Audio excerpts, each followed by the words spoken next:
culture, and natural beauty.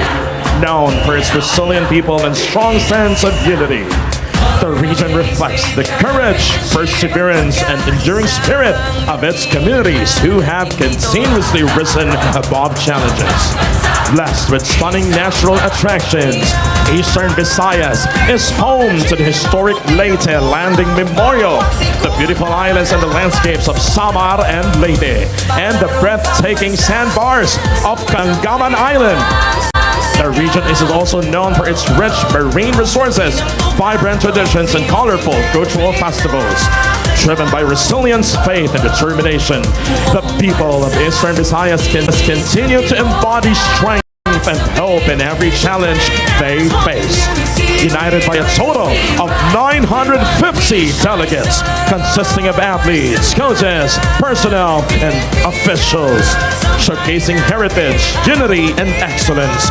Here comes the proud, strong, and outstanding delegation of Eastern Visayas Stingers!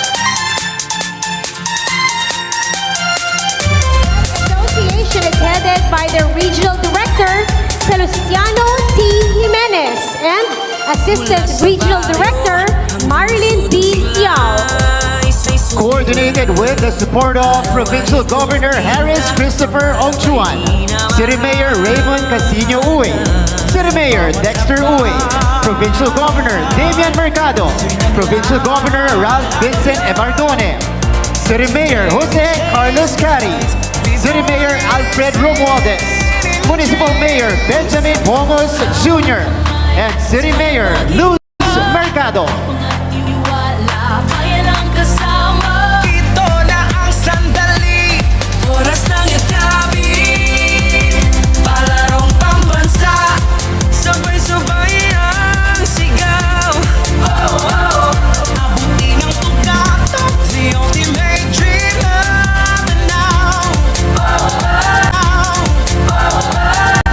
Buong bansa, isang tibok kasabi. Nation playing as one in unity. We win, we rise, we run, we shine. Isang araw, isang bayan, isang pangarap na tunay.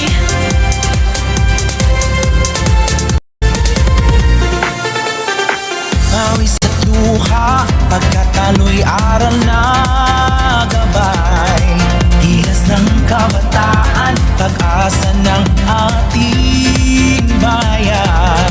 Nandyan ang guro,